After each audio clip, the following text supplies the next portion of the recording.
Lumayo ka sa akin, Agaton. Kinasusuklaman kita. Pangako, Ada, hindi ko na kayo guguluhin. Basta ibigay mo lang sa akin ang ating anak. Wala akong ibibigay sa iyo, Agaton. Nararapat lang na maramdaman mo ang pangungulila at sakit sa araw-araw. Alam mo ba kung ano ang resulta sa ginawa mo sa akin? Sinira mo ang buhay ko. Kinuha mo sa akin ang mga pangarap ko. Ngayon, magmamakaawa ka na ibigay ko sa iyo ang aking anak. Napakaswerte mo naman. Wala ka ng anak, Agaton, kaya umalis ka na. Maawa ka naman. Huwag mo naman ilayo sa akin ang ating anak. Bigyan mo naman ako ng pagkakataon na makilala niya bilang kanyang ama. Noong 1993, sa probinsya ng Himamaylan sa Negros. Si Ada ay nag-iisang anak ng mag-asawang magsasaka. Payakman ang pamumuhay na kinagisna ng dalaga. Sagana naman siya sa pagmamahal ng kanyang mga magulang. May kaedaran ng mag-asawang Leroy at Saling. Nang mabiyayaan ng anak ang mga ito. Sa katunayan ay kinakailangan pa ng mag-asawa na magpanata sa mga santo para lamang mabiyayaan ng anak. Leroy, sa wakas ay magkakaroon na rin tayo ng anak. Sigurado ka na ba, Saling? Baka naman, umasa na naman tayo sa wala. Maniwala ka, Leroy. Magkakaroon na tayo ng anak. May tiwala ako kay Manang Ising na kumadrona. Siya mismo ang nagkumpirma na mayroon siyang nararamdaman na gumagalaw sa aking bahay bata. Salamat sa Panginoon. Sa wakas ay tinugon na rin ng Panginoon ang ating taimtim na panalangin. Pinapangako ko na magsusumika pa ako para mabigyan ko ng magandang buhay ang magiging anak natin. Tutulungan kita, Leroy, para mapaghandaan natin ang paglabas ng anak natin. Hindi, Saling. Simula ngayon ay umuto ka na lang sa pag-aalaga ng ating anak. Matagal natin hinintay na mabigyan ng anak. Hindi ako papayag na mawala pa ang biyaya ng Panginoon sa atin. Umiwas ka na lang muna sa mabibigat na gawain. Kaya mas maigi na dito ka muna manatili sa bahay. Naitawid ni Saling ang kanyang pagbubuntis ng matagumpay. Isang malusog na batang babae ang kanyang iniluwal. Pinangalanan ng mag-asawa na Ada ang sanggol. Tinupad ni Saling at Leroy ang kanilang pangako sa Panginoon. Naaalagaan ng mabuti ang sanggol. Lumaki si Ada sa mabusising kalinga at busog sa pagmamahal ng kanyang mga magulang. Halos ayaw ng mag-asawang Leroy at Saling na badampian ng lupa ang talampakan ng kanilang anak. Ito na ba ang sanggol na pinaanak ko, Saling? Aba, oo, Manang Ising. Ang bilis lumipas ng panahon, Manang. Dalagita na si Ada. Napakagandang bata naman ang anak mo, Saling. Hindi ko napansin na mayroong pulang balat pa lang si Ada sa noonong siya'y ipinanganak. Hindi kasi napapansin noon, Manang Ising, dahil parang tuldok pa lang nang siya ay ipinanganak. Habang lumalaki si Ada ay unti-unting naging malinaw ang kanyang nonal na kulay pula. Ingatan mo lang ang anak mo, Saling, dahil ang kanyang balat ay masyadong nakakaakit sa mga engkanto. Huwag na huwag mo siyang hahayaan na sumuot sa mga masusukal na lugar kung saan ay kalamitang pumipirme ang mga bantay ng kalikasan. Ibig mong sabihin, Manang Ising, na malaki ang tsansa na magugustuhan si Ada ng mga engkanto? Maganda ang anak mo, Saling. Kaya hindi malayo na magugustuhan siya ng isang engkanto. Tandaan mo lang ang sinabi ko na hanggat maaari ay umiwas si Ada na mapadpad sa masusukal na bahagi ng ating barangay. Natandaan ko po Manang Ising, ang habilin mo palagi. O paano? Mauna na kaming uuwi sa'yo. Siguradong hinihintay na ni Leroy ang pag-uwi namin. Mag-ingat na lang kayong dalawa sa pag-uwi. Lalong malapit nang sumapit ang katanghalian. Oo nga Manang Ising eh. Alanganin ang pag-uwi naming mag-ina. Sigurado na katirikan ng araw kapag marating namin ang tumana na tanging daanan pa uwi. Ay nako, magpasintabi kayong mag-ina bago lumusong sa ilog. Nababalot ng iba't ibang misteryo ang tumanang tinutukoy mo sa ling. Sinabi ko na sa iyo na dapat ilayo mo si Ada sa mga ganong lugar. Masyado siyang gustuhin at magaan sa mga engkanto na hindi nakikita ng ating ordinaryong mga mata. Mabadali na lang kaming makauwi Manang Ising para hindi kami maabutan ng katirikan ng araw sa tumana.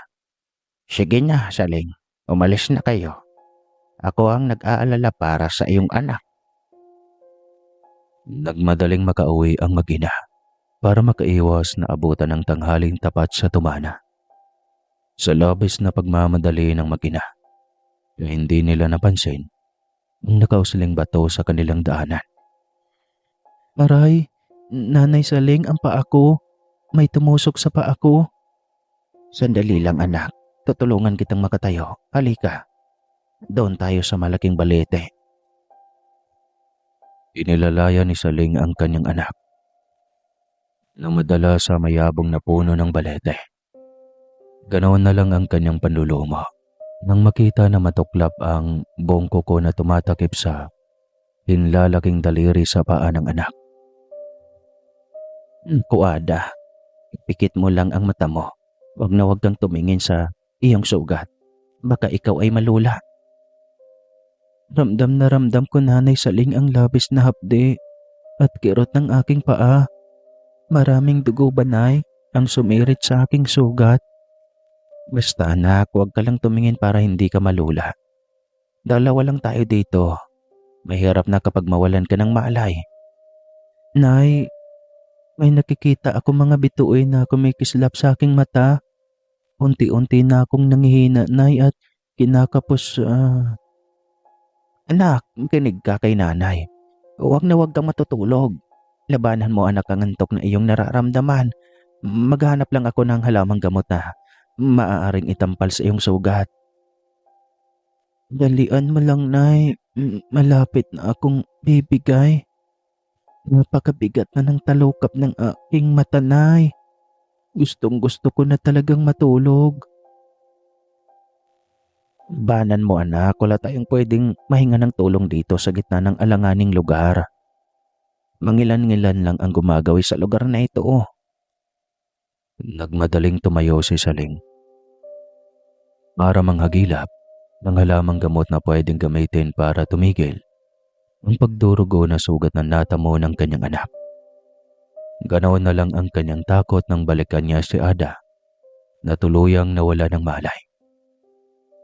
Nak, gumising ka. Utang na loob anak, gumising ka. Hindi ka pwedeng mawala ng malay dito. Ay nako, hindi ko kakayanin na buhatin ka para isugod sa ospital. Hindi naman pwede na iwanan kita dito para humingi ng tulong. Ano ang gagawin ko? Hindi na nakapag-isip ng maayos si Saling. Sinubukan niyang ipatong si Ada sa kanyang likuran para dalhin pa uwi. Subalit masyadong mabigat si Ada na hindi man lang niya nagawang maiangat mula sa lupa. Aligaga si Saling sa maaari niyang gawin para tulungan ang kanyang anak. Hindi na siya nakapag-isip ng maayos, kaya hanggang paikot-ikot na lang sa lugar na iyon ang kanyang ginawa. Napagtanto ni Saling na wala siyang sapat na kakayahan para dalhin pa uwi si Ada. Magbabaka sakali si Saling na sumigaw para humingi ng tulong. Sumigaw siya ng paulit-ulit at walang humpay iyon. Hindi niya napansin ang oras na kasalukuyang 12:00 na pala ng tanghaling tapat. Napalingon siya sa kanyang likuran nang biglang may magsalita na boses lalaki Buong buo ang tinig nito na halatang malaking bulas na lalaki. Hindi agad nakapagsalita si Saling nang bumungad sa kanyang harapan. Ang matikas at napakagwapong lalaki. Mahalin tulad sa sutlang niebe ang kulay ng kanyang balat. Ipinalagay ni Saling na anak mayaman ng lalaki na kanyang kaharap. Kaya ganawan ang itsura nito. Narinig ko mula sa kalayuan ang paghingi mo ng tulong, Manang. Ano po ba ang nangyari sa kasama mo? Pasensya na, Ginoo, kung nagambala ko ang iyong ginagawa. Natisod ang anak ko sa nakausling bato kaya nawala ng malay. Hindi sanay ang anak ko na makakita ng dugo at makaramdam ng hapde. Iyon ang dahilan kung bakit agad siyang nalula at agad nawala ng maalay. Ganoon ba? Teka lang, ayos lang ba kung titignan ko ang kanyang natamong sugat? Aba, oo, Ginoo. Nagmadaling inayos ni Agaton ang pagkaupo ni Ada. Inihilig niya ang dalaga sa malaking ugat ng balete na lumalabas sa lupa. Mabilis na inusisa ni Agaton kung gaano kalaki at kalalim ang natamong sugat ng dalaga. Mabilis na tumayo si Agaton para maghanap ng halamang gamot na maaaring gamitin para paunang lunas sa dalaga. Manang, paiwan ko na muna kayo dito. Huwag lang kayong aalis dahil babalik din ako agad. Maghanap lang ako ng halamang gamot na maaari kong gamitin na pangtambal sa sugat ng anak mo. Salamat, Ginoo. Dito lang kami ng anak ko maghihintay. Kalipas ng ilang minuto, ay mabilis na nakabalik si Agaton. May dala na ang lalaki ng mga halamang gamot na hindi pamilyar kay Saling. Yun pa lang ang unang pagkakataon na makita niya ang mga ganong halaman. Pinigaayo ng lalaki sa sugat ni Ada. At ang iba ay ipinaamoy niya sa dalaga. Makalipas lang ang ilang minuto, ay unti-unting gumalaw si Ada at bumukas ang kanyang mata. Ano ang nangyari, Nay? Sino ang lalaking kasama natin? Salamat, anak, at nagkamalay ka na. Ang lalaking kasama natin ay tanging nakarinig sa paghingi ko ng tulong. Mabuti na lang at narinig niya ang pagsigaw ko. Siguro na hanggang ngayon ay wala ka pa ring malay kung hindi siya dumating. Salamat naman at may nagmagandang loob na tulungan tayo. Saan ba kayo umuwi, Manang? Ihatid ko na kayo hanggang sa inyong inuuwian para masigurado ko na ligtas kayong makakauwi.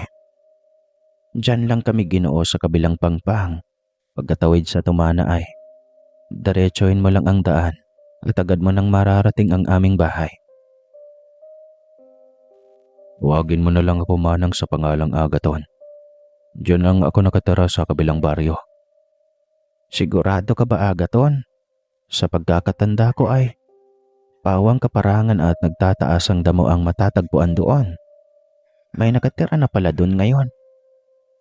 Maliit lang ang baryo namin kaya siguro hindi ganon kakilala, Manang.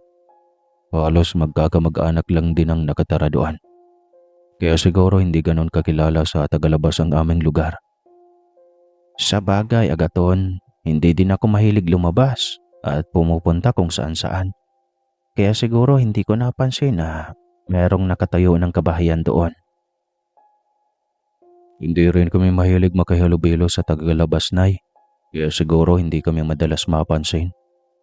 Ipinamulat ng aming mga magulang na masyadong malupit ang tagalabas. Kaya hanggat maaari ay kailangan naming dumistansya. Sa bagay, may punto ang kaisipan na ipinamulat sa inyo. Sadyang mapaglinlang ang mundo sa labas. Naglipa na ang mapang-abuso na salinlahi ni Cain. Hindi ko masisisi ang iyong ninuno kung ganoong kaisipan ang kanilang ikinintal sa inyo.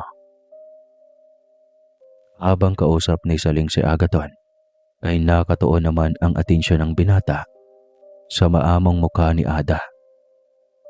Nakaramdam na si Ada ng pagkailang, pero isiniwalang bahala na lang ito ng dalaga. Nahihiya siyang punahin si Agaton dahil sa ginawa nitong kusang loob na pagtulong sa kanilang mag-ina. O paano, Agaton? Hanggang dito na lang kami ha.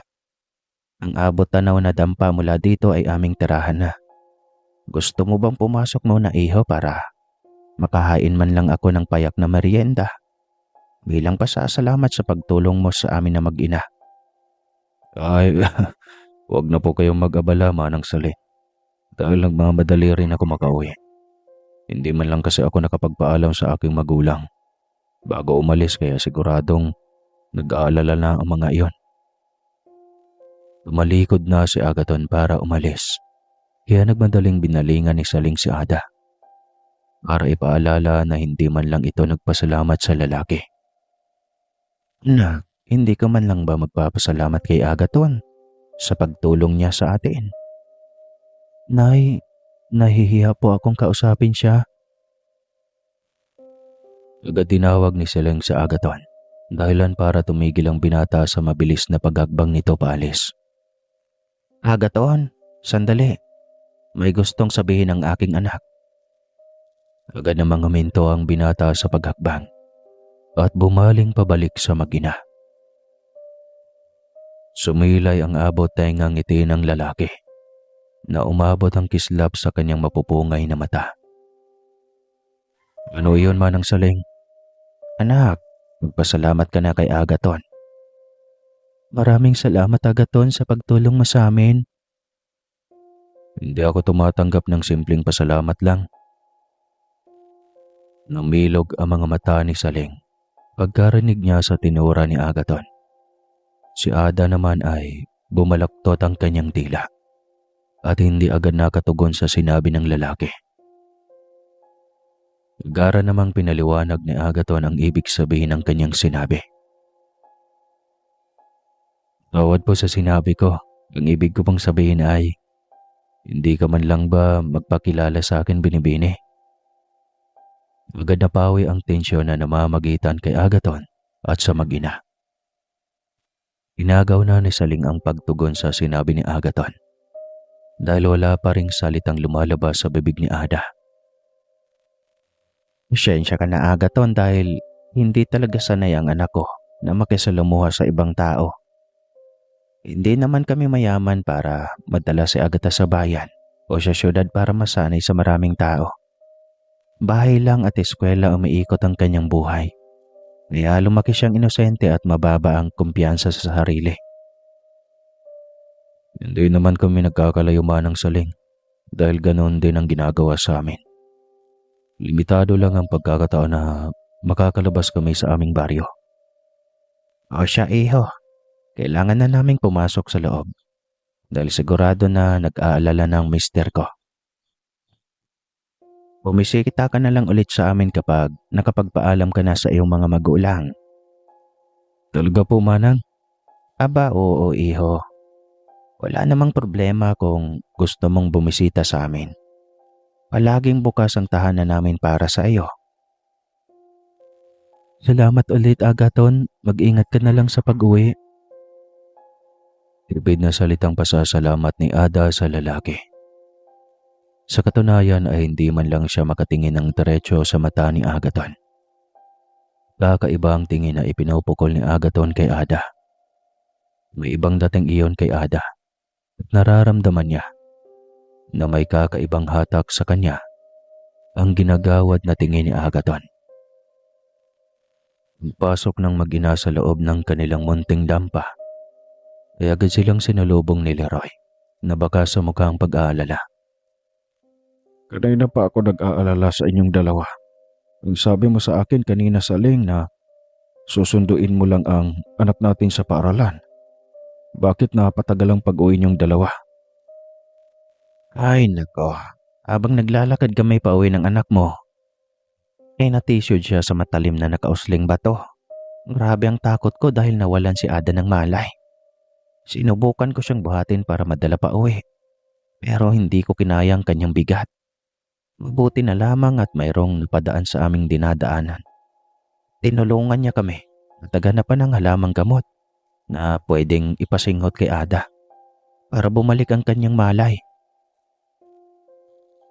Sa susunod sa lig ay ipagbalot mo na ng baon ng anak natin para hindi na niya kailangang umuwi kapag tanghalian. Mabuti pa nga, Leroy. Dahil nangangamba din ako sa sinabi ni Manang Ising kanina nang magkita kami. Ano bang sinabi ng kumadro ng albularya sa iyo, Saling? Sinabi niya sa akin na ingatan ang anak natin dahil mayroon siyang pulang balat sa noo. Ayon kay Manang Ising na ang anak natin ay malakas ang karisma na matipuhan ng mga engkanto. Sinabi niya na ang tumana na tanging daanan natin, uwi ay pinlungan daw ng mga engkanto. Hindi daw umano ligtas na dumaan sa tumana. Pagkatarika ng tanghali dahil namamahinga daw ang mga engkanto noon. Madami na nga akong naririnig na kwento tungkol sa tumana. Buti pa umiwas na lang tayo at sundin ang sinabi ni Manang Ising. Subok na ang kabihasaan ng matandang iyon pagdating sa mga bagay na hindi kayang maipaliwanag ng medisina. Simula mangyari iyon kay Ada, may pinagbabaon na siya ng kanyang ina para makaiwas ng umuwi para kumain sa tanghalian. Naging kampante naman ang isipan ng mag-asawang Leroy at Saling dahil hindi ugali ng kanilang anak ang gumala.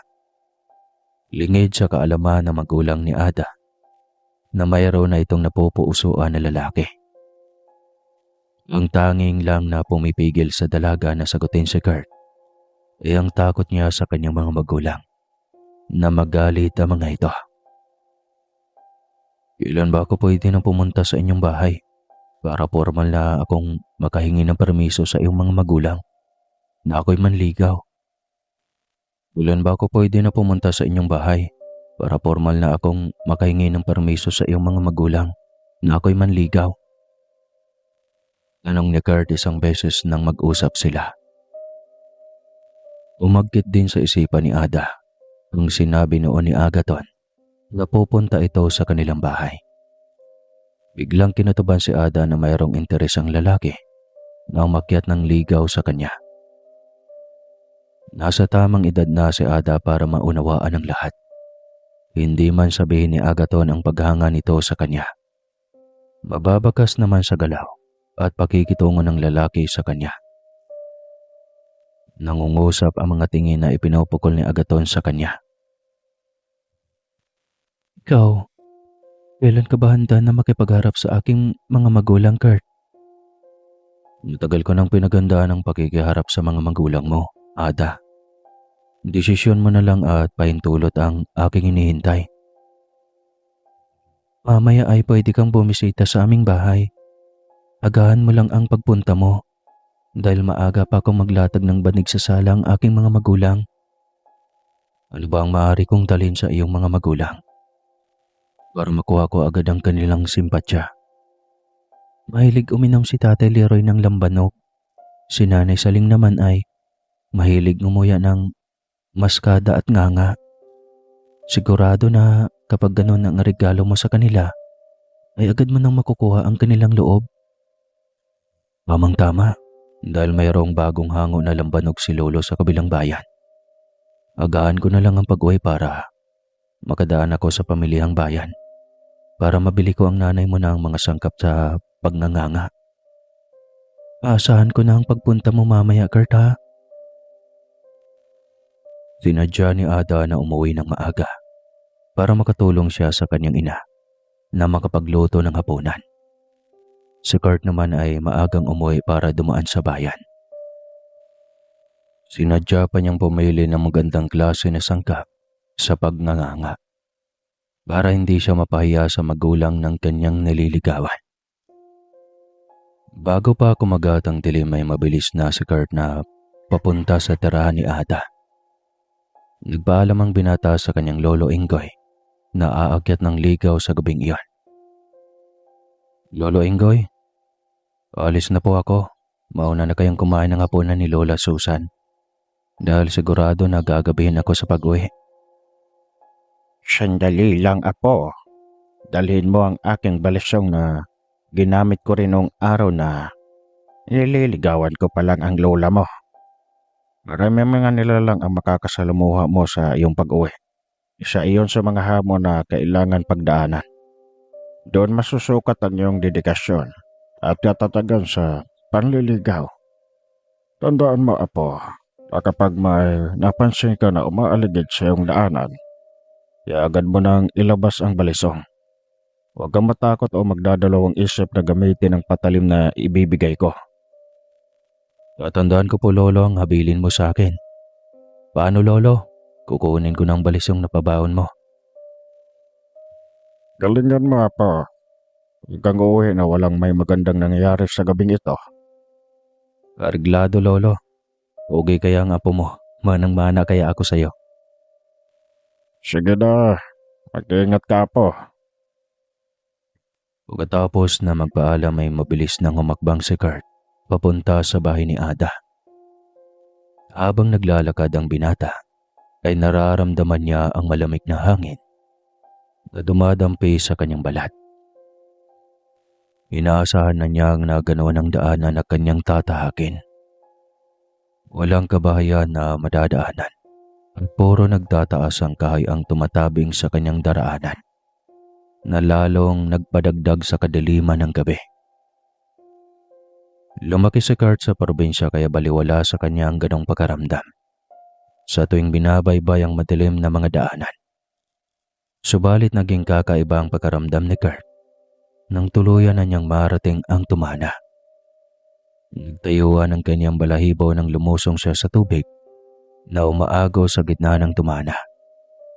Hindi lingid sa kanyang kaalaman ang kahiwagaan na bumabalot sa lugar na iyon. Maraming haka-haka na bukang bibig ng mga residente sa buong bayan. Agad din nilabas ni Kurt ang ibinigay ng kanyang lolo Ingoy na balisong. Ayon sa kanyang lolo, na kapag nakaramdam ito ng kakaiba, ay kailangan na ihanda na ang patalim. Paghugot ni Kurt ng balisong ay agad kumislap ang talim nito sa kadaliman ng gabi. May kung anong karga ang tansong patalim dahil agad na numbalik ang normal na temperatura ng paligid. Nagsimulang makaramdam si Kurt ng pagkaalinsangan. Medyo lumalalim na ang gabi kaya nagdesisyon ang binata na tumuloy sa paglalakad.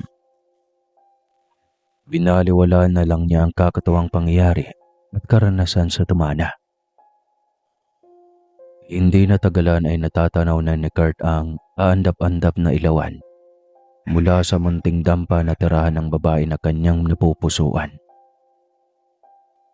Pagtungtong ni Kurt sa mismong bakuran ng bahay ni Ada, ay agad na siyang nagtawag. Opo. Pagkarinig ni Ada sa boses ni Kurt, ay agad bumilis ang pintig ng kanyang puso. Magkahalong takot at pananabik sa maging dating nito sa kanyang mga magulang. Agad ng mga magbang si Leroy papunta sa bintana para silipin kung sino ang tumatawag. Iho, gabi na ah. May kailangan ka ba? Magandang gabi po, Manong. Ako po si Kurt, kaklase po ni Ada. Gusto ko sanang humingi ng permiso na umakyat ng ligaw sa anak mo. Pansamantalang natigilan si Leroy dahil iyon ang unang pagkakataon na may binatang naglakas loob na umakyat ng ligaw sa kanyang anak. Inaasahan na ni Leroy ang pagdating ng ganong yugto sa buhay ng kanyang anak. Maganda si Ada, kaya hindi nakapagtataka na may binatang magtatangka na ligawan ang kanyang anak. Ayaw ni Leroy na ipahiya ang binata dahil magalang ito na pumunta sa kanilang tahanan para humingi ng permiso. Nangangahulugan lang iyon na may respeto ang binatang iyon sa kanila na mga magulang ni Ada. Saling, halika ka dito. Agad na lumapit si Saling sa kanyang mister para mag-usisa kung sino ang kanilang bisita na dumating sa alanganing oras. Oh, ano yon, Leroy? Kilala mo ba ang lalaking sa labas ng ating bakuran? Ipapaalam kung pwede umanong panligaw sa dalaga nating anak. Ba, sa wakas ay may naglakas loob din na manligaw sa ating anak. Kausapin mo muna si Ada kung ayos lang sa kanya na harapin ang binata na gustong manligaw sa kanya. Anak, may binata na gustong umakyat ng ligaw sa'yo. Ayos lang ba anak na patuloyin namin ang nanay mo? Ayos lang sa akin, tay, kung pumapayag kayo ni nanay. Si Kurt po ang binata sa labas. Kaklase ko, tay. Ayos na pumarito sa atin ang kaklase mo, Ada. Kaya kailangan na pakiharapan natin ng maayos ang tao. Ito ang sinabi ng tatay mo, anak. Pakiharapan mo ng maayos ang tao. Dahil hindi naman nagpaabot ng pagtanggi si Ada sa kanyang magulang, napagkasunduan ng mag-asawang Leroy at Saling. Napatuloy ng binata sa kanilang silong. Pagkabukas ng pinto ay agad nagmano si Kurt sa mga magulang ni Ada. Malugod naman siyang tinanggap ng dalawang matanda sa kanilang tahanan. Nakahinga si Ada ng maaliwalas dahil sa wakas ay pumayag ang kanyang mga magulang. Naligawan siya ni Kurt. Pagkapasok ni Kurt ay agad niyang inaabot ang regalo sa mga magulang ni Ada. Abot tenga ng mangiti ang isinukli ni Leroy nang kanyang mapagtanto na lambanog ang laman ng galon na inaabot ni Kurt. Si Saling naman ay hindi nakapagtiis at agad na nilantakan ang maskada na regalo ni Kurt sa kanya. Ano ba yung maskada? Batang ire, abay nag-abala pa talaga na dalhan tayo ng pasalubong, Leroy.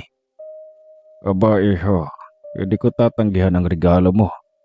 Mukhang pinaghahandaan mo talagang pagpunta dito sa amin. Total, naghirap ka na rin lang iho na dalhin ang regalo mo. Tatanggapin na namin ito. Salamat iho sa regalo mo.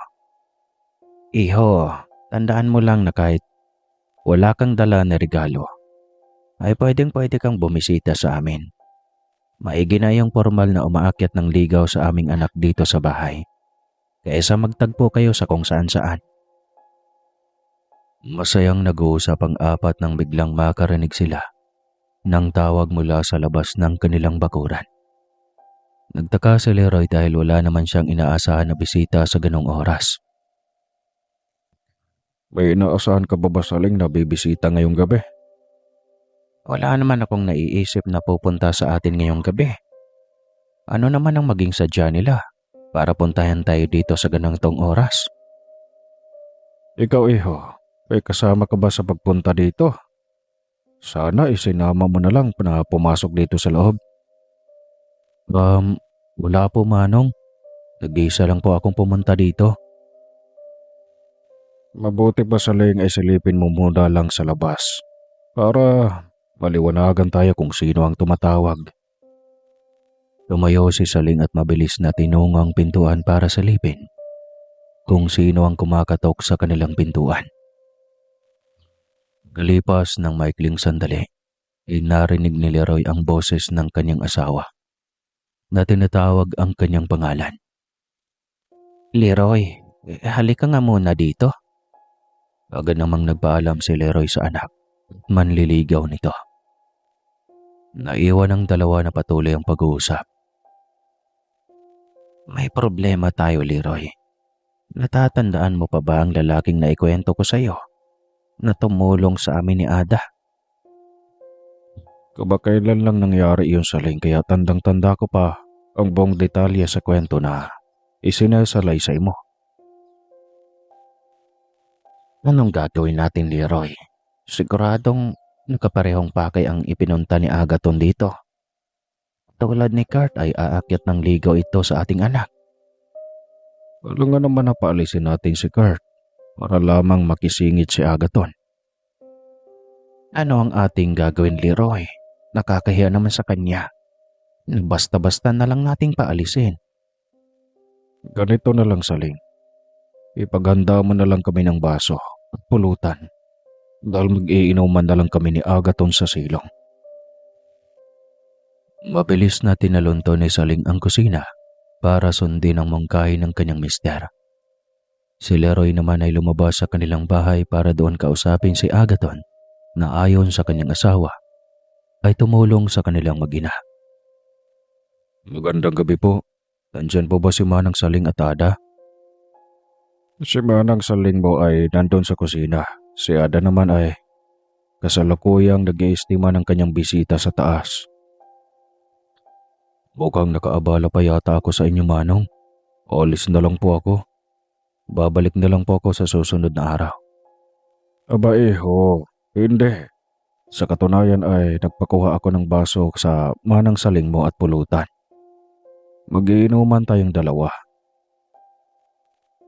Dito tayo sa silong habang nag-uusap. Malaki ang utang ng loob ko sa pagligtas mo sa aking mag-ina. Huwag mo sanang tanggihan ang muntikong handog na pasasalamat sa iyo. Maliit na bagay lang po ang nagawa ko, Manong. Pero hindi ko tatanggihan ang paanyaya mo. Inayos ni Saling ang mesa na gagamitin ng mister at ni Agaton. Agad namang dumulog ang dalawa sa maliit na lamesita. Sa silong na napapatungan ng lambanog at maalat na mani.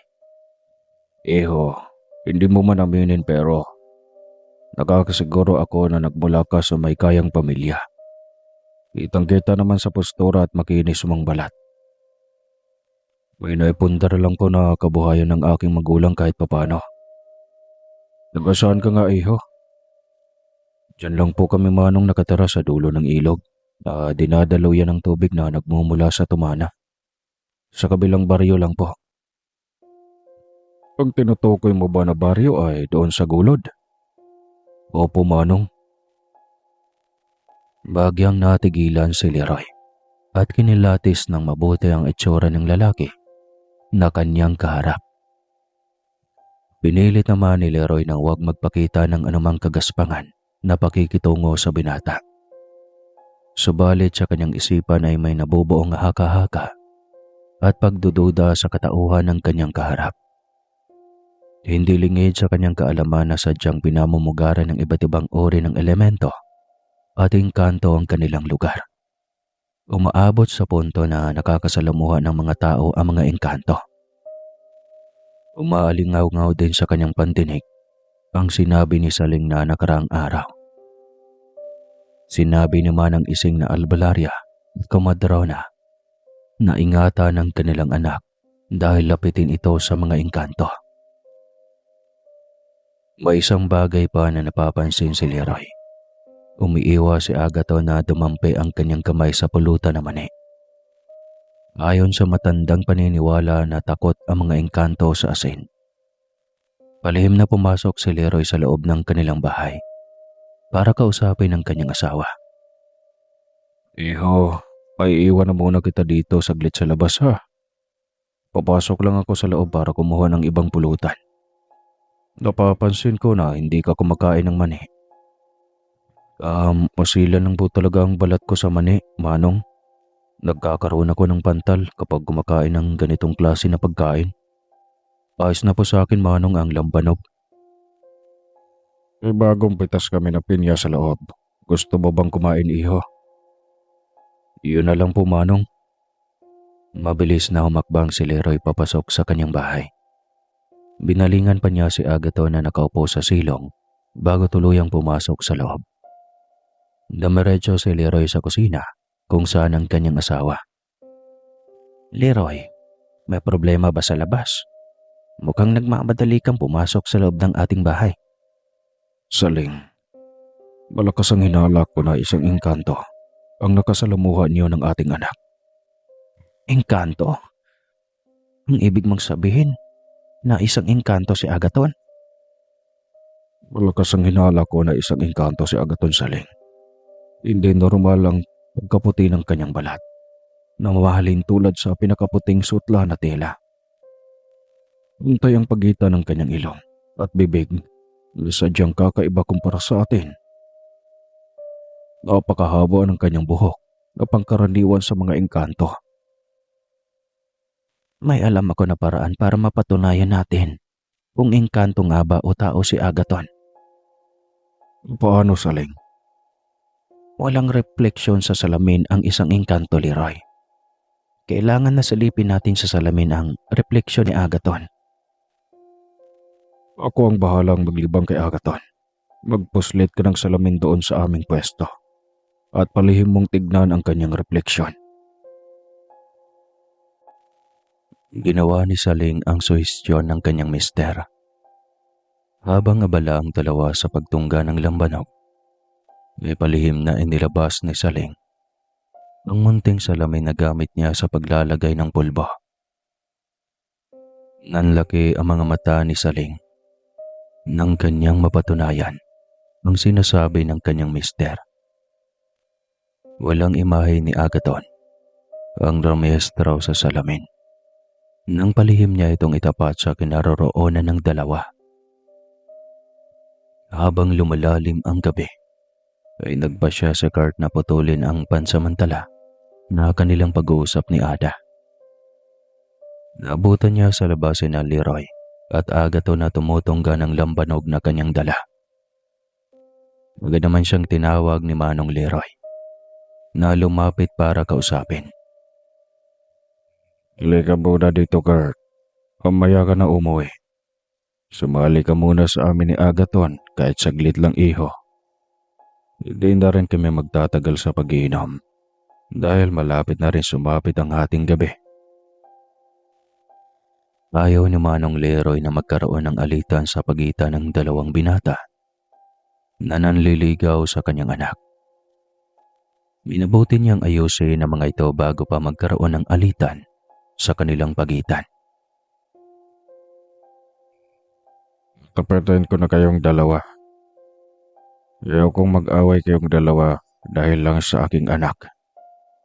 Pareho naman natin alam kung ano ang intensyon niyo. Kaya kayo pumarito sa aking tahanan. Gusto ko lang maging malinaw ang lahat sa inyong dalawa. Ayaw namin pangunahan ang maging desisyon ni Ada. Sino man ang kanyang napupusuan na maging nobyo ay malaya naming susuportahan. Narito lang kami bilang magulang na handang magsuporta at umalalay sa kasayahan ng aming anak. Sana tatanggapin ng sino man sa inyong dalawa kung sakaling mabigo sa aking anak. Gusto kong magkamayan kayong dalawa sa aking harapan mismo. Usapang lalaki, sa pagitan nating tatlo ito. Nagkakaintindihan ba tayo, mga iho? Nagtanguan ang dalawang lalaki at sabay na nagkamayan para silyuhan ang kondisyon na inilatag ni Leroy sa kanilang dalawa. Sabalit hindi nakaligtas sa pagkaramdam ni Kurt na bahagyang napalakas ang paghawak ni Agaton sa kanyang kamay. Nangungusap ang mga matang tingin ni Agaton kay Kurt. Alam ni Kurt na may kakaiba sa ikinikilos ni Agaton. Nagtayuan ang mga balahibo ni Kurt nang maramdaman niya ang palad ni Agaton na umaapaw ang lamig na dumadaloy doon. Tumatagos ito sa kanyang katawan at nanunuot sa kanyang pakaramdam. Mabilis na hinatak ni Kurt ang kanyang kamay at bumalik sa kanyang upuan. Sumilay ang pilyong ngiti sa labi ni Agaton. Subalit kakaiba ang dating ng ngiting iyon kay Kurt. Mukhang sinasadya ni Agaton na mainis si Kurt sa kanya. Nagpa siya si Kurt na umalis na lang bago pa makabitaw sa pagtitimpi na kanyang ginagawa. Mauna na akong umuwi, Manong Leroy. Sigurado na nag-aalala na sina lolo't lola na hindi pa ako nakauwi. Malapit ng maghating gabi po. Paano, iho? Salamat na lang ulit sa dinala mo na regalo sa amin. Pakbang na sa Kurt para umalis nang bigla siyang tawagin ni Agaton. Saglit, sasama na ako sa iyo, Kurt. Bueno, sabay-sabay na tayong maghiwalay. Umaasa ako na nagkakaintindihan tayong tatlo. Mag-ingat kayong dalawa sa pag-uwi. Nararamdaman ni Kurt na may kakaiba sa ikinikilos ni Agaton. Naging alerto si Kurt, kaya hindi siya pumayag na maunang maglakad. Habang naglalakad sa daan, ay kinausap siya ni Agaton. Nobya mo na ba si Ada? Hindi pa. Subalit alam namin pareho na mahal namin ang isa't isa. Matagal na kaming magkakilala at hindi magtatagal. Ay sasagutin na rin niya ako. Hindi ka pa naman pala sinasagot ni Ada. Kaya malaki ang tsansa na masulot ko pa siya. Hayaan mo si Ada na magdesisyon tungkol sa bagay na iyon. Sabalit sinasabi ko sa iyo, Kurt, hindi ako madaling kalaban. Kaya ngayon pa lang, pag-aralan mo na kung paano magbigay daan. Pinalaki ako ng aking lolo na matapang. Kaya handa akong tapatan ang sinasabi mo, Agaton. Hindi mo ako matitinag sa mga pagbabanta mo. Malapit nang marating ng dalawang tumana na sinasabi ng matatanda na kanlungan ng mga engkanto. Habang papalapit sila sa tumana, ay napapansin ni Kurt na lalong tumitingkad at lumulutang ang kaputian ni Agaton. Kumikislap ang kanyang balat sa kadiliman ng gabi.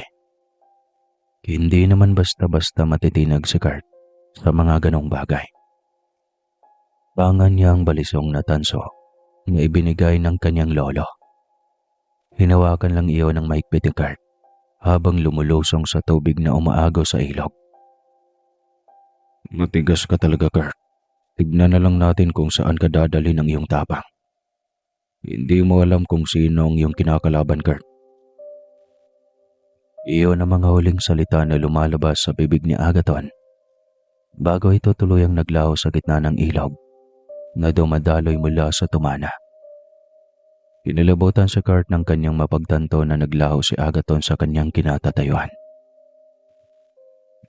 Iba ang pumapasok sa isipan ni Kurt, kaya nagmadali siyang humakbang pabalik sa pangpang kung saan siya nanggaling. Eksaktong nakasampa si Kurt sa kabilang pangpang nang biglang rumaragasa ang malakas na agos ng tubig mula sa tumana. Lumikha ng malakas na tunog nang bumagsak sa ilog ang malakas na agos ng tubig. Naging alis daw si Kurt, kaya patakbo siyang lumayo sa pangpang. Inalabas ni Kurt ang tangan niyang mahaba na balisong at hinawakan niya ito ng mahigpit. Traidor ka, Agaton. Lumaban ka ng patas. Hindi mo ko matitinag sa ginagawa mong pananakot sa akin. Lumabas ka sa pinagtataguan mo. Magkasubukan tayo. Nagsisigaw si Kurt sa gilid ng pangpang dahil sa kanyang naranasan. Muntik na siyang madali nang rumaragas ang tubig. Akmang hahakbang na si Kurt pabalik sa bahay ni Ada nang biglang humupa ang malakas na agos ng tubig. Matalino si Kurt kaya agad niyang nahinuha na gusto lang ni Agaton na hindi siya tumuloy sa pagbalik sa bahay ni Ada dahil mabubunyag ang kanyang pagkatao. Balit hindi nagpalingin lang si Kurt sa halip ay nikbo siya ng mabilis para agad makabalik sa bahay ni Ada. Naabutan ni Kurt ang mag-asawang Saling at Leroy na kasalukuyang nag-uusap sa silong. Pagkakita ng mag-asawa kay Kurt, ay nagmadali silang salubungin ang binata. Bakit ka bumalik, iho? May nangyari ba? Hindi ordinaryong nilalang si Agaton. Kailangan na ilayo niyo sa kanya si Ada. Alam na namin, iho. Ganoon din mismo ang pinag-uusapan namin nang dumating ka. Ikaw, iho. Bakit napatakbo ka ng mabilis na bumalik sa aming bahay? May ginawa ba si Agaton sa iyo? Ginalaan niya ako, manong, na layuan ko si Ada. Pagkatapos ay bigla na lang siyang naglaho sa gitna ng ilog habang binabagtas namin ang tumana. Muntik pa akong madali nang rumaragas ang tubig sa ilog. Sigurado ako, kagagawan iyon ni Agaton. Hindi patas lumaban ng mga engkanto, Leroy. Sigurado na hindi pa doon matatapos ang ginagawa ni Agaton. Babalikan pa niya ang ating anak. Likas sa mga engkanto ang pagiging agresibo kapag may mapupusuan. Ay, sigurado na babalikan pa ni Agaton si Ada para tangayin. Dumulog tayo sa manggagamot dahil sigurado na may paraan sila para lubayan at layuan ang engkantong iyon si Ada. Kasi Manang Ising, sigurado na matutulungan tayo ng matandang albularya. Saling, ikaw na lang ang pumunta sa bahay ni Manang Ising. Kailangan na may maiwan dito sa bahay para bantayan si Ada. Ako na ang bahala sa pagbabantay kay Ada, Manong. Hindi sasantuin ng tangan kong balisong na tanso kapag may engkanto na tumangkang lumapit kay Ada. Mabuti pa ngang samahan mo na lang ako, Leroy, Para mapabilis ang pagsundo natin kay Manang Ising. Binitbit ni Manang Saling ang lagayan ng kanilang asin. Ayon sa paniniwala ng matatanda na mabisang panlaban ng asin para maitaboy ang mga engkanto na umaaligid sa paligid. Hindi naman tumanggi ang matanda na sumama sa mag-asawa.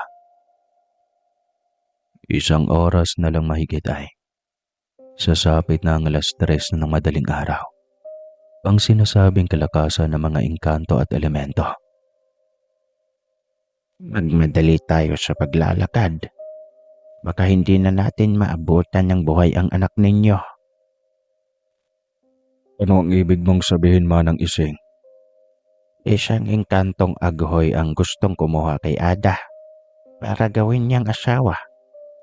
Amoy na amoy ko ang halimuyak ng isang aghoy na dumikit sa balat niyo na mag-asawa. Hindi ako nagkakamali, gano'n ang amoy ng isang aghoy. Diyos ko, ang anak natin, Leroy. Natatakot ako, Leroy. Baka mawala sa atin si Ada.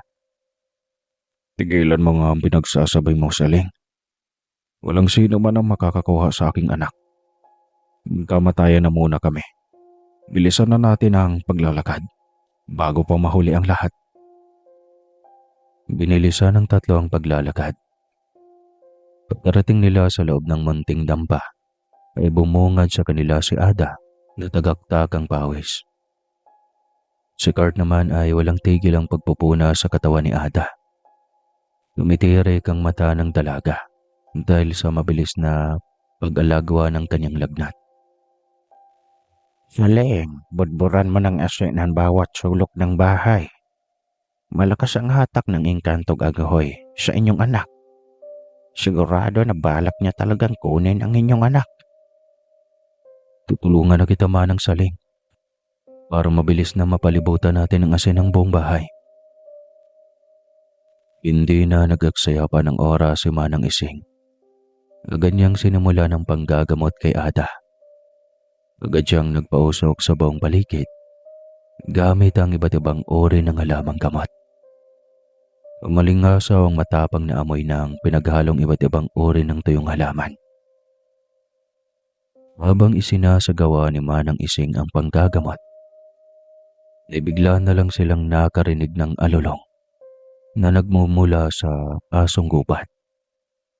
Sumunod ang malakas na ihip ng hangin na nagpagalaw sa mga gamit sa labas. Nasa paligid lang ang engkantong aghoy. Hindi nag-iisa ang engkanto, kundi kasama niya ang kanyang buong angkan. Hindi ko maintindihan, Manang Ising, bakit kailangan pang pumarito ng kanyang buong angkan. Dahil ipinagbubuntis ng anak mo, Saling, ang panganay na anak ng engkantong aghoy. Buntiana si Ada. Ang anak niyo ay pinili ng engkantong aghoy. Napunlaan ng kanyang salin lahi. Iyon ang dahilan kung bakit bigla na lang dumagsa ang mga engkantong aghoy dito sa inyong lugar. Kaya pala nagkukumahog ang anak ko sa sobrang takot dahil napapaligiran tayo ng mga engkantong aghoy. May ibang paraan pa ba, Manang Ising, para mapalayas ang mga engkantong aghoy na sumusubok makuha si Ana? Isa lang ang naisip kong paraan para mapalayas ang engkantong aghoy. Anong paraan po, Manang Ising? Kailangan natin gumamit ng lason para magsipulasan ang mga engkanto na nakapaligid sa atin. Ano ba man ang ising ang maaaring gamitin para maging lason sa engkanto? Kailangan natin ng pulbura para mapalayas ang mga engkanto na nakapaligid sa atin. Marami ako sa bahay pero ang tanong, kung paano tayo makakalabas dito? Ako ang kukuha ng pulbura sa bahay mo, Manang Ising. Sabihin mo lang sa akin kung saan ko iyon matatagpuan. Kailangan mo ng armas, Kurt, para makalabas ka at makapunta sa aking bahay. Inilabas ng binatang balisong na ibinigay ng kanyang lolo. Ipinakita niya iyon sa matandang albalarya na kasalukuyang nagsasagawa ng panggagamot kay Ada. Mabisang panlaban sa mga engkanto ang patalim na gawa sa tanso. Nararamdaman ko na mayroong tinataglay na kargang balisong. Kaya magagawa ka talagang bigyan ng proteksyon, iho. Handa na akong sumuong sa labas, Manang Ising. Gagawin ko ito kahit mapanganib. Walang alang sa babae na labis kong minamahal. Dinagdaga ni Manang Ising ng limos na mga dasal ang balisong para lalong mapalakas ang taglay nitong karga. Iho, tandaan mong sasabihin ko. Huwag na huwag kang lilingon sa iyong likuran. Dumiretso ka lang sa paglalakad. Huwag kang magdalawang isip na gamitin ang patalim kapag may tumangkang humarang sa iyong daanan. Tandaan ko po, Manang Ising, ang iyong habilin. Paglabas pa lang ni Kurt sa pintuan, ay agad bumungad sa kanyang daraanan ang napakaraming engkanto. Mababanaag sa kanilang mukha ang galit dahil sa matatalim na tingin na ipinupukol nila sa kanya. Si Kurt mismo ay naninibago dahil hindi likas sa kanyang kakayahan ang makakita ng mga nilalang na tanging may taglay na pangatlong pandama lang ang makakasalamuha. Simulang gawaran siya ni Manang Ising ng karga, ay nagsimula siyang makakita at makadama ng presyensya ng mga engkanto. Habang naglalakad ang binata pasulong, ay lalo siyang dinidikita ng mga engkantong aguhay. Kaya napilitan siyang ilabas ang tangan niyang balisong. Pagkakita ng mga engkanto ng balisong na gawa sa purong tanso, ay agad silang dumistansya. Subukan niyo lang lumapit sa akin. Hindi ako magdadalawang isip na ibaon ang hawak kong balisong sa inyong mga katawan. Dahil sa sinabi ni Kurt, ay nagsimulang magsipulasan ang mga engkantong agoy. Dumistansya sila ng may kalayuan kay Kurt. Iniiwasan ni Kurt na mapalingon pabalik sa kanyang pinanggagalingan. Iyon ang mahigpit na habili ng Manang Ising. Habang humahakbang si Kurt sa kanyang harapan, ay narinig niya ang boses ni Agathon mula sa kanyang likuran. Subalit naalala niya ang habili ng matandang albalarya. Kaya pinili niyang ituon ang paningin sa harapan at dumiretso lang sa paglalakad. Hindi mo ako malilinlang, Agathon. Gusto mo akong lumingon sa likuran para mawala ang proteksyon na iginawad sa akin. Magpapatuloy ako sa paglalakad anuman ang mangyari. Dahil sa sinabi ni Kurt, ay napilitan si Agathon na magpakita sa harapan. Hindi na nagbabalat kayo si Agathon dahil batid niyang alam na ni Kurt ang totoo. Sa wakas, nagpakita ka rin na engkanto ka. Lumapit ka dito para mahanap mo ang iyong matagal nang hinahanap. Sa dami ng babae dyan, bakit si Ada pa ang pinili mong maanakan? Wala ka na magagawa pa, mortal. Dinadala na ni Ada ang aming magiging anak. Ikaw ang dapat mawala sa aming landas. Napatawan na lamang si Kurt habang nakikinig sa binibitawang salita ni Agathon. Anong akala mo sa akin, Agathon? Ganoon kakitid ang utak? Ano ngayon kung magkakaroon na kayo ng anak ni Ada? Hindi naman yun nangangahulugan na minahal ka niya. Hindi nga niya alam na pinunlaan mo siya ng inyong saling lahi. Nagawa mo mang buntisin ang babae na labis kong minamahal.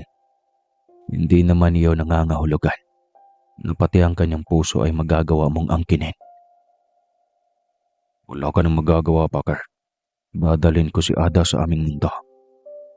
Itatawid ko siya mula sa mundo ng mga tao para maging ganap na siyang kaisa namin na lahing agoy. Iyon kung magagawa mo, Agaton. Dadaan ka muna sa aking bangkay bago mo iyon magawa. Magkakaroon na kami ni Ada ng anak. Kaya magparaya ka na, Kurt. Pwede ko namang akuin ang anak mo, Agaton.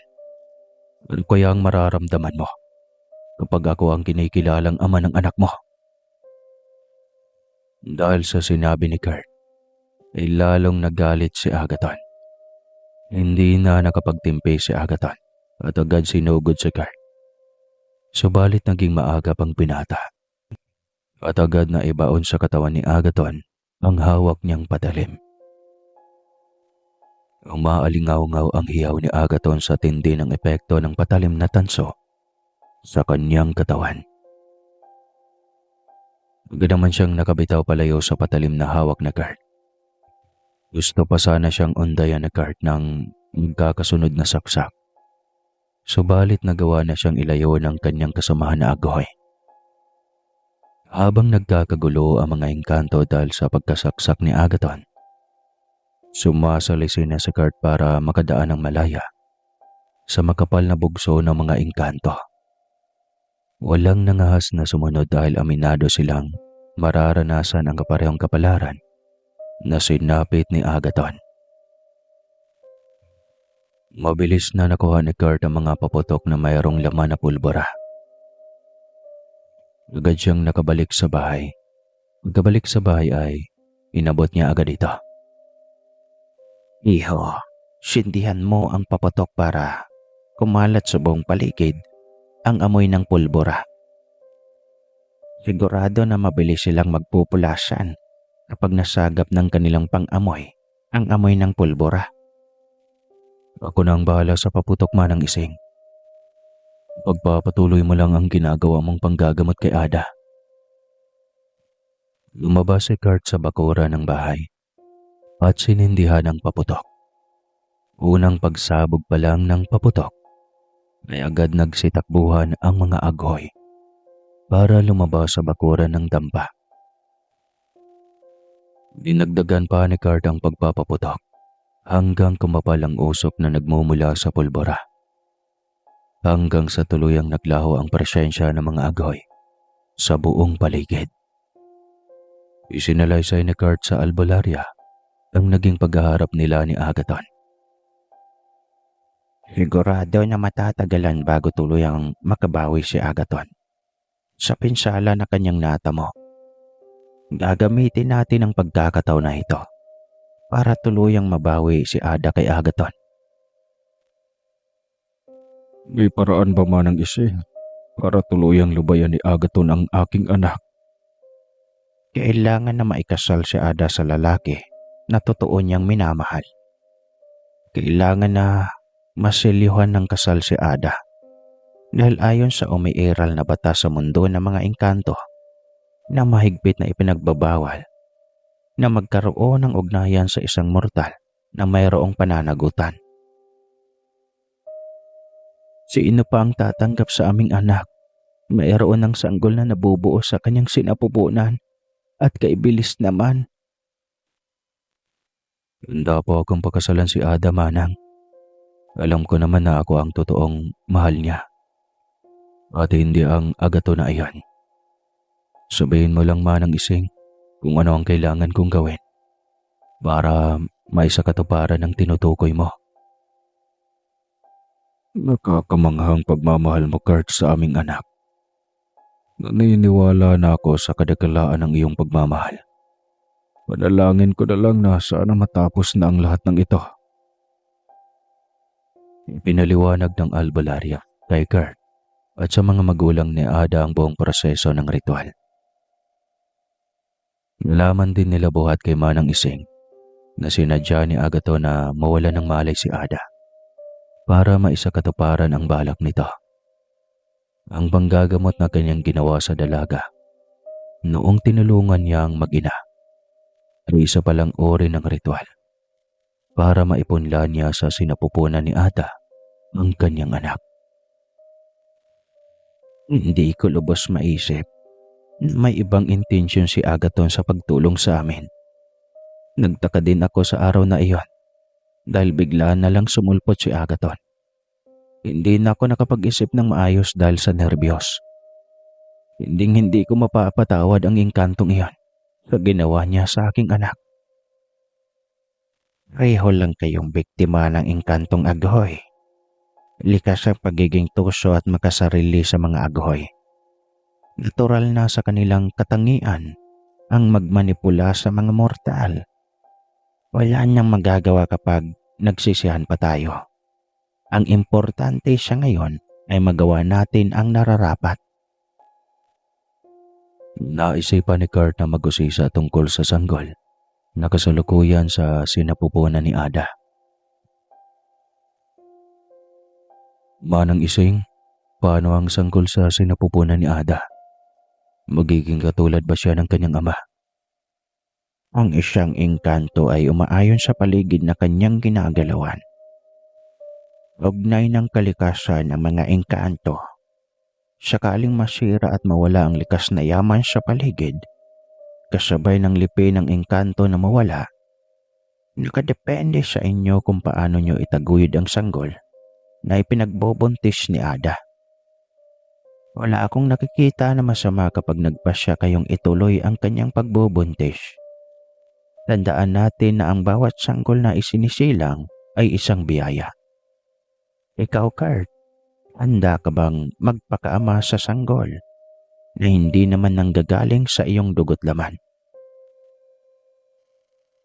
Naniniwala ako ng pagiging magulang ay hindi nasusukat sa dugong dumadaloy sa kanyang ugat. Handa akong magpakaama sa batang dinadala ni Ada. Simula ngayon, ay ayaw ko nang makakarinig ng salita na isang engkanto, ang ama ng bata na kanyang dinadala. Isinagawa ang ritual para maselyuhan ang pagtatapos ng ugnayan ni Ada at kay Agaton. Doon mismo sa lugar kung saan nagkatagpo si Agaton at Ada. Sinubukan pa ni Agaton na pigilan ang pag-iisang dibdib ni Ada at Kurt.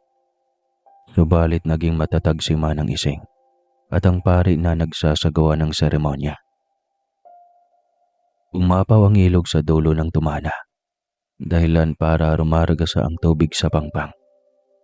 Umahon ang napakaraming dagang bukid at makamandag na ahas. Subalit napaghandaan ni Manang Ising ang mga ganoong bagay.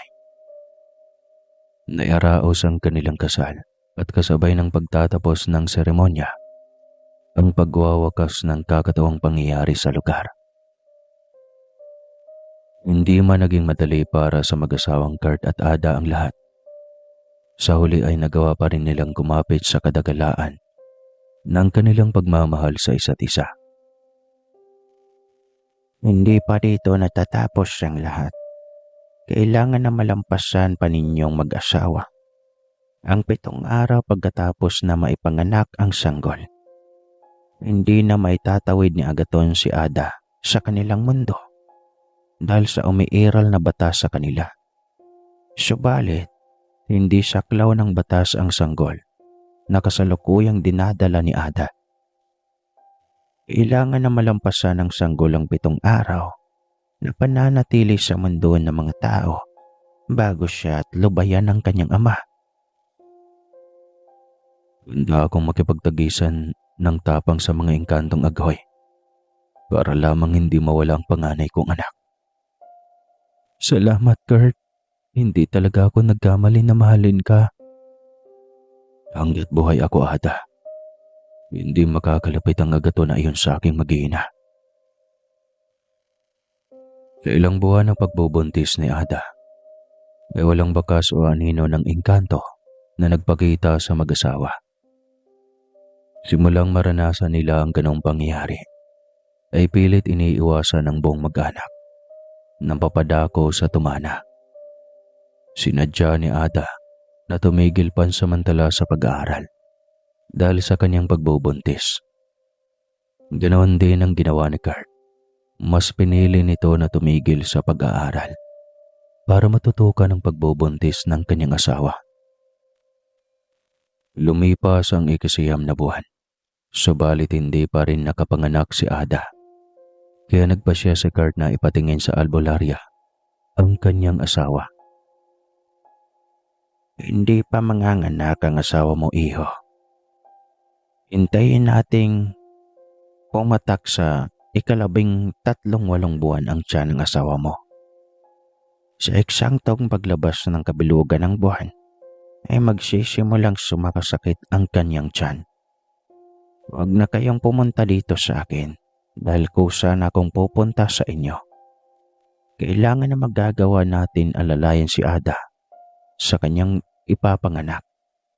Kailangan mo din maganda, Kurt, dahil isang labanan ang nakatakdang mangyari. Nagawa ko nang ipaalam sa ibang kalapit na albularyo sa ating lugar.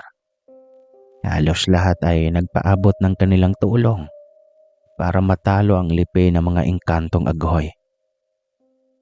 Mabilis lumipas sa mga buwan.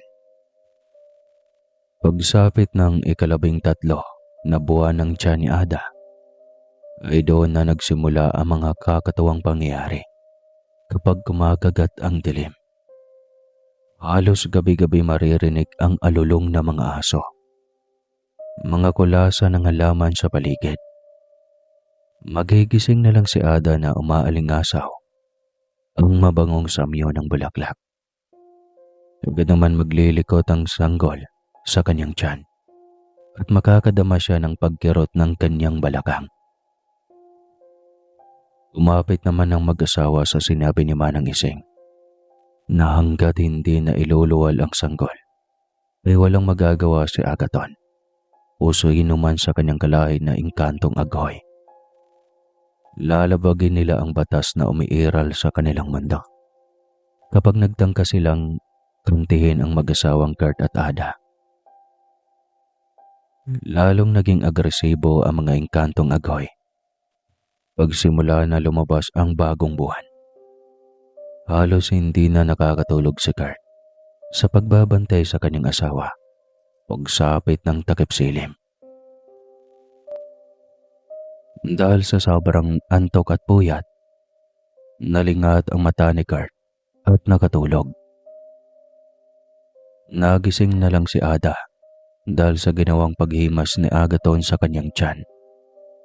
Napaatras si Ada sa kanyang higaan at agad binalingan ang kanyang mister na humihilik. Lumayo ka sa akin, Agaton. Kinasusuklaman kita. Pangako, Ada.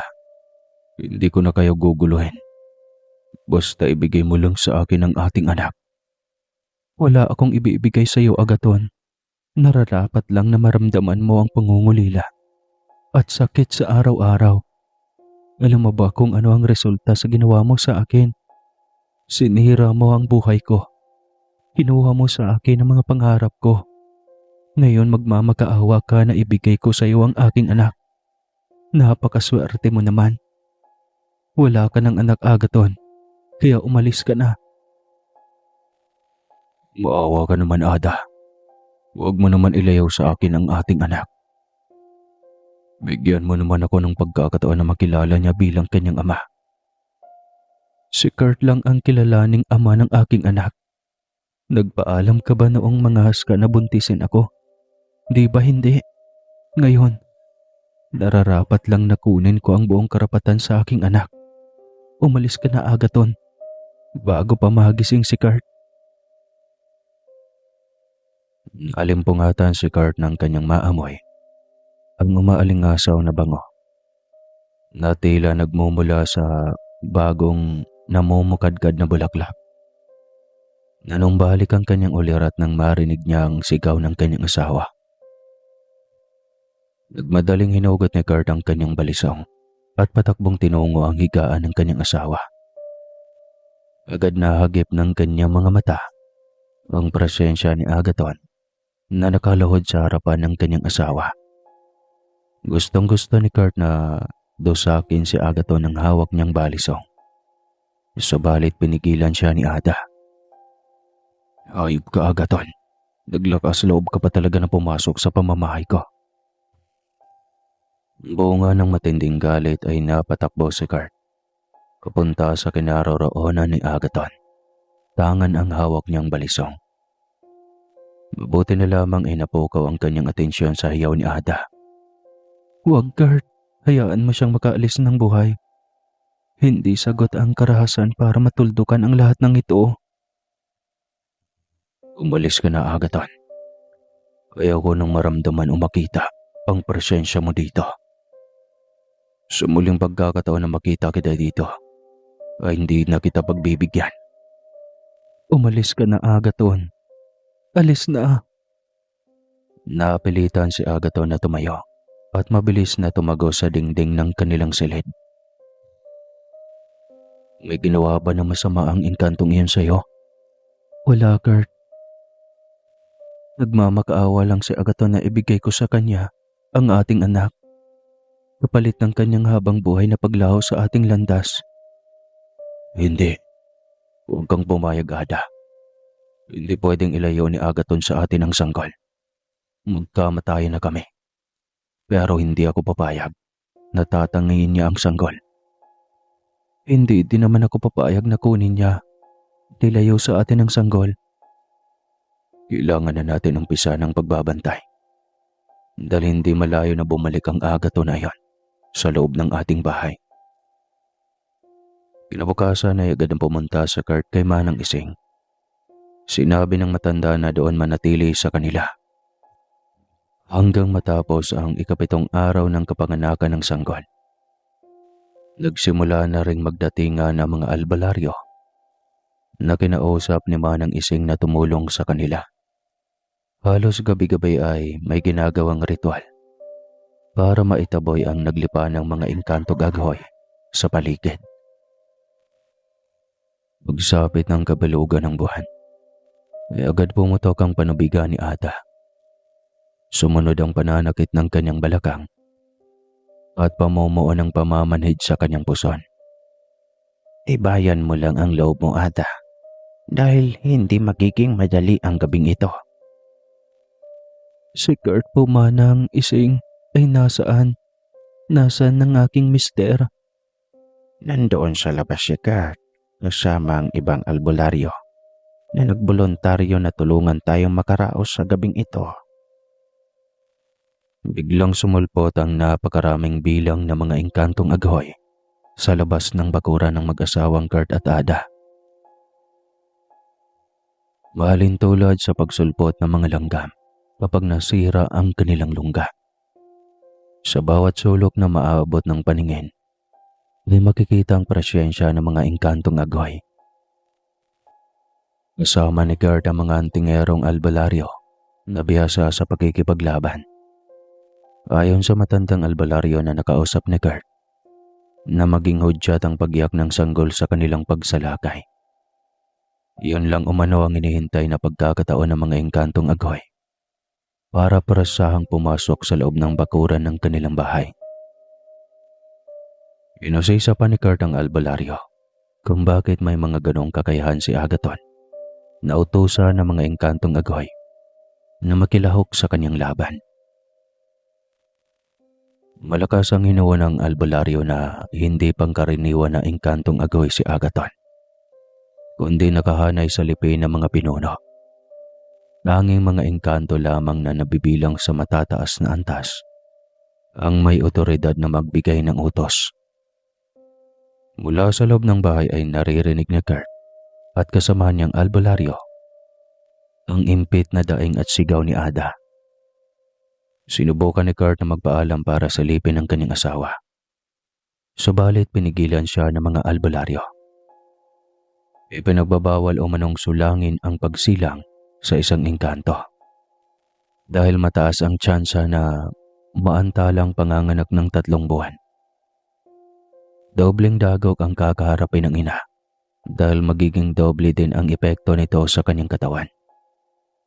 Nakinig si Kurt sa mga albularyo at hinintay na lamang na marinig ang iyak ng sanggol bago makapasok sa loob ng kanilang bahay. Subalit, pagkarinig nila ng iyak ng sanggol, ay bigla namang sumugod ang mga engkantong agoy. Dahilan para sumiklab ang labanan sa kanilang pagitan. Dahil pawang antingero ang nakakatapat ng mga engkantong agoy, ay naging madugo ang labanan. Si Kurt naman ay gamit ang kanyang balisong na kinargahan ng mabibigat na balote at kumbating na dasal, ay nagawa niyang makipagduelo sa mga engkantong agoy.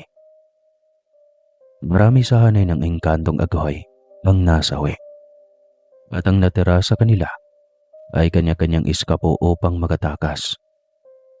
Nasukol si Agaton sa pamamagitan ng ipinagsamang kaalaman ng mga antingerong albularyo. Hindi nakapagtimpi si Kurt at nagawa niyang saksakin si Agaton nang hawak niyang balisong na gawa sa tanso.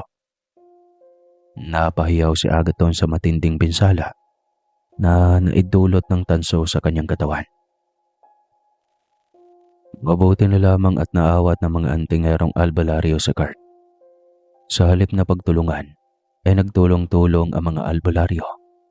Nagamutin ang engkantong agoy na nasaksak ng balisong ng tanso. Bakit niyo tutulungan ng hayop na yan? Wala siyang ginawa kundi ang manghimasok sa buhay ng mga tao. Ang dapat sa kanya ay mamatay. Lumabas si Manang Ising sa loob ng bahay para sawayin si Kurt. Walang sino man ang may karapatan na pumatay sa isang nilalang na walang kalaban-laban. May prinsipyo kaming pinapairal na mga albularyo at babaylan. Naintindihan ko ang pinanggagalingan ni Agaton at kung bakit naging ganoon ang kanyang pagpupunyagi na makuha ang kanyang anak. Biglang naging maliwanag ang buong paligid at naglitawan ang mga gintong kalesa na hatak-hatak ng makukulay na anggitay.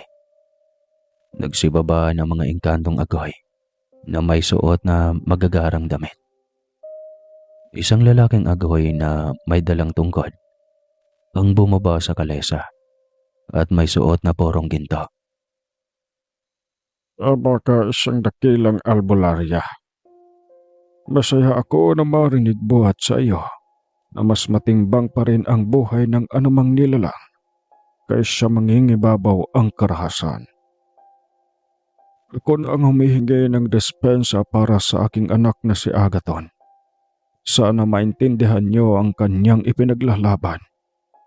Gusto lang niyang makapiling ang kanyang anak. Ngunit idinaan niya iyon sa maling paraan. Bilang isang ama at pinuno ng mga engkantong agoy, ay aking pinaparasahan si Agaton na hindi na makakalabas sa aming kaharian sa loob ng isang siglo. May isang kahilingan lang ako bago namin dalhin pa uwi si Agaton sa aming kaharian. Saad ng matanda na pinuno ng mga engkantong agoy. Ano iyon, pinunong engkanto? Hinihiling ko na hayaan niyo man lang si Agaton na makalong ang kanyang anak at mahagkan sa maikling sandali. Saad ng pinunong engkanto. Gusto pa sanang kumontra ni Kurt, subalit pinapaintindi ng albularya sa kanya na bawat salita na lumalabas sa bibig ng pinunong engkanto ay isang batas na kahit siya ay nasasaklaw. Kumbaga, ang mga ganitong ore ay may isang salita. Nabigyan si Agaton ng pagkakataon na makapagpaalam sa kanyang anak. Bago siya maglaho ay inihabilin niya kay Kurt ang kanyang anak. Alam ko, Kurt, na masyadong malalim ang kasalanan na nagawa ko. Huwag mo sanang idamay ang sanggol sa galit mo sa akin. Ituring mo siya na totoong iyo at mahalin mo siya katulad ng pagmamahal mo sa kanyang ina. Tumango na lang si Kurt bilang tugon sa pakiusap ni Agaton. Dahil sa isang banda ay may nararamdaman din siyang paghabag kay Agaton. Iniabot ni Agaton sa kanyang sanggol. Sa utos na rin ang pinuno ng mga engkanto. Pasasalamat ang huling salita na lumabas sa bibig ni Agaton bago tuluyang naglaho.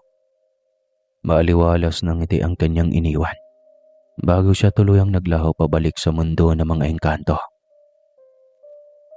At bago nagpaalam ang pinuno ng mga engkanto, maibinigay ito na isang supot na kulay kayumanggi. Iniabot ito kay Manang Ising at sinabing magagamit ito para sa kanyang magiging apo. Paalam mga mortal. Sana magkita pa tayo at sa muling pagkikita natin ay nasa mabuti na tayong pakikitungo. Wala nang sugat sa ating mga puso. Ito'y handog ko para sa aking abo at sa inyo na rin. Bahala na kayo kung ano ang gagawin nyo. At muli mga kaibigan, maraming salamat at paalam sa iyo. Pagkapaalam nito ay sumakay ito sa karwahe hanggang sa unti-unting naglaho habang tumatakbo. Pagkuhay naman ay inaabot ni Manang Ising ang ibinigay ng pinuno ng mga engkanto kay Gert. At kabilin-bilinan nito na tsaka lang ito bubuksan kapag tuluyan nang mawala sila o kaya ay uuwi na. Gert, para sa inyo ito. Kahit kailanman ay wala kaming karapatan na maging amin ito. Ito ay handog sa lolo ng iyong magiging anak ninyo ni Ada. Sana ay matatanggap mo ito at sana ay gamitin mo ito sa makabuluhan. At para na rin sa kinabukasan ng inyong nag-iisang anak. Lumipas ang 3 araw, tsaka lang binuksan ni Kurt ang nasabing ibinigay ng lolo ng kanyang anak. Pagkabukas nila ay nagulat silang mag-asawa dahil puro ito mga ginto at diamante. Hindi sila makapaniwala. Agad niyang pinuntahan si Manang Ising kasi gusto niyang bigyan din ito ng mga gintong ibinigay ng pinuno ng mga engkanto. Ano ka ba, Gert? Wala kaming karapatan nga. Di ba sabi ko sa inyo? Ay sa inyo yan. Para sa inyo lahat yan. At saka hindi ko na iyan magagamit. Ang malaking bagay lang na pinapasalamat ko ay madugtungan pa ang buhay ko. At makapagsilbi ako sa lahat ng nangangailangan. Yun lang ang tangi kong ikinabubuhay at masaya na ako doon. Hindi ako naghahangad ng ganyang kayamanan. At saka yung mga albularyo na gusto mong bigyan pa, ay wag na. Hindi din nila yan kailangan dahil ang mahalaga sa kanila ay ang kasalukuyan nilang buhay. Hanggat humihinga sila ay isang malaking bagay na iyon para sa kanila. Ganon din ang akin. Hindi na nga nangulit pa sa Kurt. Ang ginawa na lang niya ay pinagbibilhan niya ang mga tumulong ng gabing iyon, mga albularyo at pati si Manang Ising na mga kinakailangan nito para sa pang-araw-araw. Muling nagsimula ang mag-asawang Kurt at Ada, kapiling ang kanilang anak na panganay at ang sumunod pa na bunga ng kanilang pagmamahalan. Hindi na muling nagparamdam din sa Agaton hanggang sa kasalukuyan. Sana ang kwentong ito ay magbigay aral sa inyong lahat na kapag kayo ay mapadakos kahit saan mang lugar, dapat na mag-ingat. Matuto tayong rumuspeto, mga patao man o kagubatan, kasi alam naman natin na hindi lang tayo ang naninirahan sa mundong ito. Hanggang dito na lang po ang kwento. Maraming salamat po sa lahat ng umabot dito hanggang sa dulo. Sana lahat ng hindi magsasawang sumuporta sa ating channel ay bibigyan ni Kurt ng tig-isang ginto. Ako kahit hindi na ginto, kape lang ay okay na sa akin. Sarap kaya nun. Wakas.